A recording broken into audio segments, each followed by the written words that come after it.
కొంతమంది మీరు గమనించండి, సంఘములో అంటే సహోదరులతో ఉండే ఐక్యత కంటే లోకములో ఉన్న వ్యక్తితో చాలా క్లోజ్గా ఉంటారు.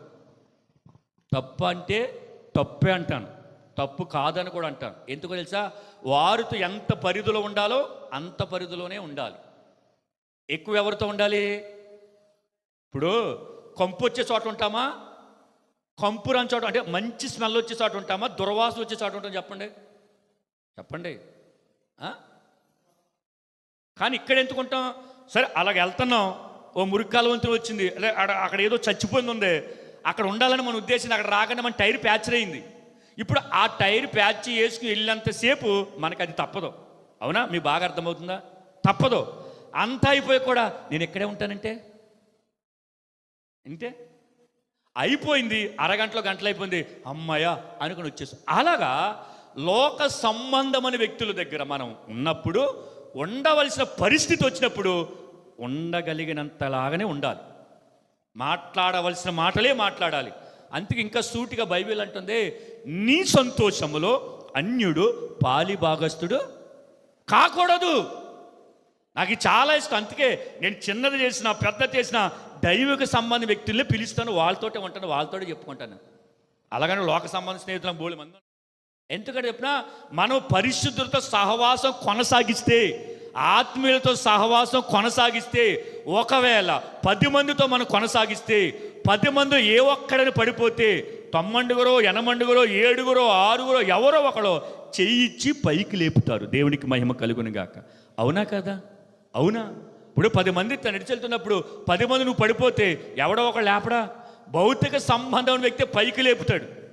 మరి ఆత్మ సంబంధమైన బంధుత్వములు కనుక మనం ప్రయాణం చేస్తే లేపరా? లేపుతారు. కానీ మనం ఎటువంటి వాళ్ళమో తెలుసా? మన వారితో సహవాసం. కారణం దుష్ట హృదయం.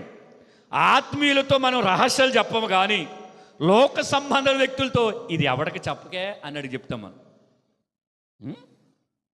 కారణం దుష్ట హృదయం, మంచి హృదయం కాదు. మంచి మనసుంటే ఇదిగో దేవుని బిడ్డలతో మనము సహవాసం కొనసాగిస్తాం. ఇక్కడ అంటాడు పౌలు, ఏమంటాడు? విశ్వాసమును ప్రేమను, ఆ పైన ఉంటుంది ప్రభుకి ప్రార్థన చెయ్యి వారితో మన సహవాసం ఎవరితో? చెప్పండి చెప్పండి. ఎప్పుడైనా మీరు గమనించారా? ఎప్పుడైనా గమనించారా? ప్రార్థన చేసే వ్యక్తితో ఎంతసేపు మాట్లాడుతున్నావు, ప్రార్థన చెయ్యని వ్యక్తితో ఎంతసేపు మాట్లాడుతున్నావు? చెప్పండి. అంటే మరి ఉద్యోగం నేను దానికంటలేదు, ఆ పరిధి కాదు. పరిధి మించి వ్యర్థమైన మాటలు, వ్యర్థమైన స్నేహాలు, వ్యర్థమైన సహవాసం, పనికిమాల మాటలు మాట్లాడతాం కదా కూర్చుని. ఆ మాట ఈ మాట మాట్లాడతాం కదా, వాళ్ళ గురించి వీళ్ళ గురించి మాట్లాడతాం కదా, అది ఎంతసేపు? మరి ఇక్కడేముంది? పౌలు ఏమన్నాడు? ప్రార్థన చెయ్యి వారిని, ఇక్కడ కింద ఉంటుంది వెంటాడు. అమ్మా ఆ చివర్లు ఏముందే? వెంటాడుము. వెంటాడతాం అంటే ఏంటి? అంటే కూడా ఆడొద్దన్నా సరే వెళ్ళిపోవాలి.